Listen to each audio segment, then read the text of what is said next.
31ಕ್ಕೆ ನಮ್ಮದು ಒಂದು ಕೌಶಲಾಭಿವೃದ್ಧಿ ತರಬೇತಿ ಕೇಂದ್ರ ಹುಣಸೆಯಲ್ಲಿ ಉದ್ಘಾಟನೆ ಮಾಡಿದ್ದೀವಿ. ಕೌಶಲಾಭಿವೃದ್ಧಿ ತರಬೇತಿ ಕೇಂದ್ರವು ರಾಜ್ಯದಲ್ಲಿ ಎಲ್ಲ ಜಿಲ್ಲೆಗಳಲ್ಲಿ ಕೆಲವೊಂದಷ್ಟು ಜಿಲ್ಲೆಗಳಲ್ಲಿ ಇದೆ. ಒಂದು ಜಿಲ್ಲೆಗೆ ಮ್ಯಾಕ್ಸಿಮಮ್ ಒಂದು ಸೆಂಟರ್ ಅಂತ ಕೊಡ್ತಾರೆ. ಅದು ಉಡುಪಿ ಜಿಲ್ಲೆಯ ಒಂದು ಸೆಂಟರ್ CMDC ಅಂದ್ರೆ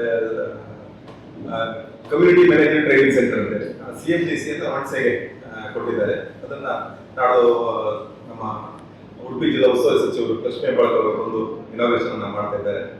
ಹಾಗೆ ಜೊತೆಯಲ್ಲಿ MP ಗಳಿದ್ದಾರೆ, MLA ಗಳಿದ್ದಾರೆ, MLC ಗಳಿದ್ದಾರೆ, ಜಿಲ್ಲಾಧಿಕಾರಿಗಳು, CO ಅವರು, SP ಅವರು, ಹಾಗೆ ಸ್ಕಿಲ್ ಡೆವಲಪ್ಮೆಂಟ್ ನ MD ಸ್ನೇಹಲ್ ಅವರು ಬರ್ತಾ ಇದ್ದಾರೆ. ಹಾಗೆ ಅರುಣ್ ಚಂದ್ರಶೇಖರ್ ನಮ್ಮ ಗ್ರಾಮೀಣ ಪಂಚಾಯತ್ ಜಿಲ್ಲೆಗೆ ಆಯುಕ್ತರು ಅರುಣ್ ಚಂದ್ರಶೇಖರ್ ಇವರೆಲ್ಲರ ಸಮ್ಮುಖದಲ್ಲಿ ಉದ್ಘಾಟನೆ ಆಗ್ತಾ ಇದೆ. ಇಲ್ಲಿ ಈ CMDCಯಲ್ಲಿ ರಾಜ್ಯದ ಬೇರೆ ಬೇರೆ ಜಿಲ್ಲೆಗಳಿಂದ ತರಬೇತಿ ಇಲ್ಲಿಗೆ ಆಗಮಿಸಿದ್ದಾರೆ. ಹಾಗೆ ನಮ್ಮ 7 ಗ್ರಾಮ ಪಂಚಾಯತ್ ವ್ಯಾಪ್ತಿಯಲ್ಲಿ ಜನರಿಗೂ ಸಹ ಅಲ್ಲಿ ನಮ್ಮ ಮಹಿಳೆಯರು ಯಾವ ಟ್ರೈನಿಂಗ್ ಅನ್ನ ಬಯಸ್ತಾರೋ ಬಹುಶಃ ಆ ಟ್ರೈನಿಂಗ್ ಅನ್ನ ಕೊಡ್ತಾ ಇದ್ದೇವೆ. ತಮ್ಮೊಂದಿಗೆ ಹುಣಸೆ ಗ್ರಾಮ ಪಂಚಾಯತ್ ಸಾಮಾನ್ಯವಾಗಿ ಸ್ವಲ್ಪ ಬೇರೆ ಪಂಚಾಯತ್ ಸ್ವಲ್ಪ ವಿಭಿನ್ನವಾಗಿ ಕೆಲಸ ಮಾಡ್ತಾ ಇದೆ. ಶಿಕ್ಷಣ ಇರ್ಬೋದು, ಆರೋಗ್ಯ ಇರ್ಬೋದು, ಹಾಗೆ ನೈರ್ಮಲ್ಯ ಮತ್ತೆ ಮಹಿಳಾ ಸಬಲೀಕರಣ, ಈ 4 ವಿಭಾಗಗಳನ್ನ ಪ್ರಮುಖವಾಗಿ ತಗೊಂಡು ಕೆಲಸ ಮಾಡ್ತಾ ಇದೆ. 2016ರಲ್ಲಿ ಹುಣಸೆ ಶಾಲೆಯನ್ನ ಅಭಿವೃದ್ಧಿಪಡಿಸಲಿಕ್ಕೆ ಗ್ರಾಮ ಪಂಚಾಯತ್ ಕೈಗೆತ್ತಿಕೊಂಡು ಉಡುಪಿ ಜಿಲ್ಲೆಯಲ್ಲಿ ಪ್ರಥಮ ಬಾರಿಗೆ ಆಂಗ್ಲ ಮಾಧ್ಯಮ ಶಿಕ್ಷಣವನ್ನು ನೀಡುವ ಮೂಲಕ ಸುಮಾರು 3 ಕೋಟಿ ಹೆಚ್ಚು ಅನುದಾನವನ್ನ ದಾನಿಗಳ ಮೂಲಕ ವಿನಿಯೋಗಿಸಿ ಇವತ್ತು ಯಾವುದೇ ಖಾಸಗಿ ಆಂಗ್ಲ ಮಾಧ್ಯಮ ಶಾಲೆಗಳಿಗೆ ಕಡಿಮೆ ಇಲ್ಲದ ರೀತಿಯಲ್ಲಿ ಅದು ಕೆಲಸ ನಿರ್ವಹಿಸುತ್ತಿದೆ. ಮಕ್ಕಳ ಸಂಖ್ಯೆ 400 ದಾಟಿ ಆಚೆ ಹೋಗಿದೆ. ಪ್ರಸ್ತುತ 300 ಮಕ್ಕಳು ಅಲ್ಲಿ ಸ್ಟಡಿ ಮಾಡ್ತಾ ಇದ್ದಾರೆ. ಇದು ಒಂದಾದ್ರೆ ನಮ್ಮ ಉಡುಪಿ ಜಿಲ್ಲೆಗೆ ಸಂಜೀವಿನಿ ಯೋಜನೆ ಅಥವಾ ಎಲ್ಲ ನಮ್ಮ ಯೋಜನೆ ಆರಂಭಗೊಂಡಿದೆ 2019ರಲ್ಲಿ. ನಾವು 2018ರಲ್ಲಿಯೇ ಅದೇ ರೀತಿಯ ಒಂದು ಯೋಜನೆಯನ್ನ ಹುಣಸೆಯಲ್ಲಿ ಪಂಚಾಯತ್ ಆರಂಭಿಸಿ ಸ್ವಾವಲಂಬನ ಅನ್ನುವ ಒಂದು ತರಬೇತಿ ಕೇಂದ್ರವನ್ನು ಆರಂಭ ಮಾಡಿ ಅಲ್ಲಿ ಮಹಿಳೆಯರಿಗೆ ಸಾಕಷ್ಟು ತರಬೇತಿಗಳನ್ನು ನೀಡಿ ಕೋವಿಡ್ ಸಂದರ್ಭದಲ್ಲೂ ಸಹ ಮಹಿಳೆಯರು ಸ್ವಾವಲಂಬಿಗಳಾಗಿರುವ ಹಾಗೆ ಮಾಡಿಕೊಂಡು 6 ತಿಂಗಳ ಉಚಿತ ತರಬೇತಿಯನ್ನು ರಿಟೈರಿಗೆ ಕೊಟ್ಟು ಸುಮಾರು 135 ಜನ ಮಹಿಳೆಯರು ತರಬೇತಿಯನ್ನು ಪಡೆದು ಇವತ್ತು ಸ್ವಉದ್ಯೋಗ ಮಾಡ್ತಿದ್ರೆ. ಅದಕ್ಕೆ ಬೇರೆ ಬೇರೆ ಅಣಬೆ ಕೃಷಿ ಇರ್ಬೋದು, ಜೇನು ಕೃಷಿ ಇರ್ಬೋದು, ಅರಿವರ್ಕ್, ಫ್ಯಾಬ್ರಿಕ್ ಪೇಂಟಿಂಗ್, ಜೂಟ್ ಕೃಷಿ, ಇಂಥ ಎಲ್ಲ ತರಬೇತಿಗಳನ್ನ ಸ್ವಾವಲಂಬನ ಸಂಸ್ಥೆಯ ಮೂಲಕ ಮಾಡಿಕೊಟ್ಟಿದ್ದೇವೆ. ಇವತ್ತು ಅದೇ ರೀತಿಯಲ್ಲಿ ಸರ್ಕಾರ ನಾವು ಗ್ರಾಮ ಪಂಚಾಯತ್ ಪ್ರಯತ್ನ ಮಾಡಿದಂತದ್ದು ಈಗ ಸರ್ಕಾರ ನಮಗೆ ಅದಕ್ಕೆ ಫಂಡಿಂಗ್ ಅನ್ನ ಮಾಡ್ತಿದೆ ಸಂಜೀವಿನಿ CMDC ಮೂಲಕ. ನಂತರ ತಮ್ಮ 2017ರಲ್ಲಿ ಅಥವಾ ಗಣತಂತ್ರ ವಿಲೇವಾರಿ ಘಟಕವನ್ನು ಆರಂಭ ಮಾಡಿ ಈ ರಾಜ್ಯಕ್ಕೆ ಪ್ರಥಮ ಬಾರಿಗೆ ಹೆಸರನ್ನು ಕಾನ್ಸೆಪ್ಟ್ ಅನ್ನು ನಾವು ಪರಿಚಯಿಸಿದೆವು. ಇವತ್ತು ರಾಜ್ಯದ ಬೇರೆ ಬೇರೆ ಭಾಗಗಳಲ್ಲಿ ಅದೇ ಒಂದು ಯೋಜನೆ ಎಲ್ಲ ಕಡೆ ಇವತ್ತು ಆದಂತದ್ದು ಸಂತೋಷ ಕೊಡ್ತಕ್ಕಂಥ ವಿಚಾರ. ಮತ್ತೆ ಈ ರಾಜ್ಯದಲ್ಲಿ ಇರ್ತಕ್ಕಂಥ 8 ವರ್ಷಗಳಿಂದ ಸತತವಾಗಿ ಲಾಭದಲ್ಲಿರ್ತಕ್ಕಂಥ ಏಕಮಾತ್ರ ಸಂಸ್ಥೆ ನಮ್ಮ ಹುಣಸೆ ಗಣತಂತ್ರ ವಿಲೇವಾರಿ ಘಟಕ ಅಂತ ಹೇಳಿಕ್ಕೆ ಹೆಮ್ಮೆ ಆಗ್ತದೆ. ಅದಕ್ಕೆ ಕಾರಣ ನಾವು 7 ಪಂಚಾಯತ್ಗಳು ಸೇರಿ ಆರಂಭ ಮಾಡಿದಂಥದ್ದು. 4 ವರ್ಷಗಳಿಂದ 7 ಗ್ರಾಮ ಪಂಚಾಯತ್ ಸೇರಿ ಆ ಯೋಜನೆ ನಡೆಸ್ತಾ ಇದ್ವಿ. ಅದು ಮತ್ತು 3 ಗ್ರಾಮ ಪಂಚಾಯತ್ ಹುಣಸೆ, ಚಿತ್ತೂರು, ಹಿಡುಗುಂಜಡಿ 3 ಗ್ರಾಮ ಪಂಚಾಯತ್ ಮಾಡ್ತಾ ಇದ್ವಿ. ಈಗ 7 ಪಂಚಾಯತ್ಗಳಿಂದ ಜೊತೆಗೆ ನಾವು ಕೆಲಸ ಮಾಡ್ತಾ ಇದ್ವಿ.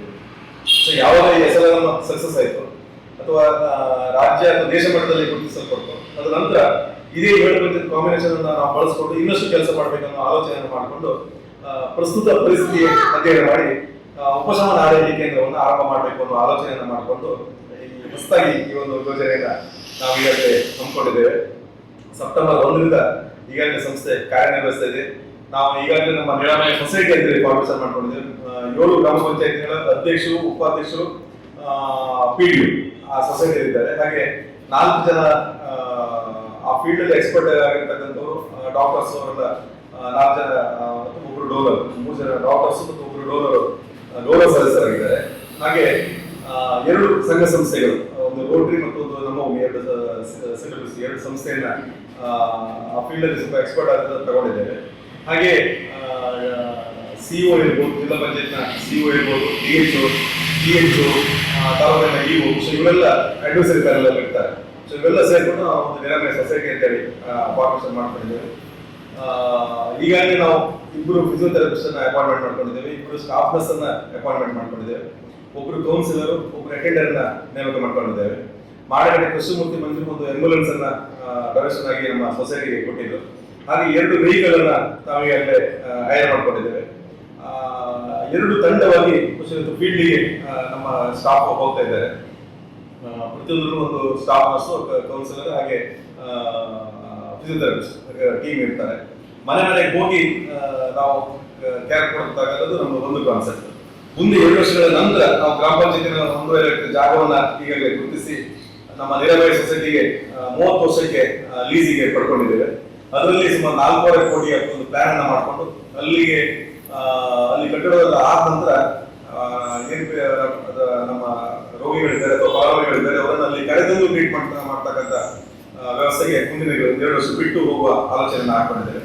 ಈ ಸದ್ಯಕ್ಕೆ ನಾವು ರೋಗಿಗಳ ಮನೆಗೆ ಹೋಗಿ ಟ್ರೀಟ್ ಮಾಡ್ತಕ್ಕಂಥದ್ದು ನಮ್ಮ ಕೆಲಸ. ಈಗಾಗಲೇ ನಮ್ಮ ಸ್ಟಾಫಿಗೆ ಪ್ಯಾರಾಮೆಡಿಯಾ ಸಂಸ್ಥೆ ತಿರುವನಂತಪುರ ಅಲ್ಲಿಗೆ ಕಳಿಸಿ ಟ್ರೈನಿಂಗ್ ಅನ್ನು ಕೊಟ್ಟಿದ್ದೇವೆ. ಹಾಗೆ 4 ಜನ ಡಾಕ್ಟರ್ಗೂ ಸಹ ನಾವು ತರಬೇತಿಯನ್ನು ಈಗಾಗಲೇ ಕೊಟ್ಟಿದ್ದೇವೆ.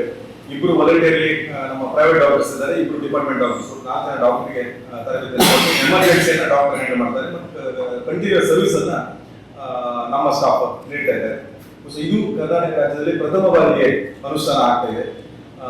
ಇಷ್ಟುವರೆಗೆ ಕೇರಳದಲ್ಲಿ ಮಾತ್ರ ಈ ಪ್ಯಾಲಿಟಿ ಕೇರ್ ಸರ್ವಿಸ್, ಪ್ಯಾಲಿಟಿ ಕೇರ್ ಪ್ರೋಗ್ರಾಮ್ ಕೇರಳದಲ್ಲಿ ಮಾತ್ರ ಇತ್ತು. ಸಮುದಾಯ ಉಪಶಮನ ಆರೈಕೆ ಕೇಂದ್ರ ಕರ್ನಾಟಕ ರಾಜ್ಯದಲ್ಲಿ ಒಣಸೆಯಲ್ಲಿ ಪ್ರಥಮ ಬಾರಿಗೆ ನಾಳೆ 31ಕ್ಕೆ ಅಧಿಕೃತವಾಗಿ ಇನಾಗ್ರೇಷನ್ ಆಗ್ತಾ ಇದೆ.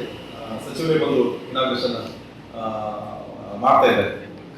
7 ಗ್ರಾಮ ಪಂಚಾಯತ್ನ ಸಹಕಾರದಿಂದ ಈ ಯೋಜನೆ ನಡೀತಿದೆ ಅಂತ ಹೇಳಲಿಕ್ಕೆ ಬಹುಶಃ ಹೆಮ್ಮೆ ಆಗ್ತಾ ಇದೆ.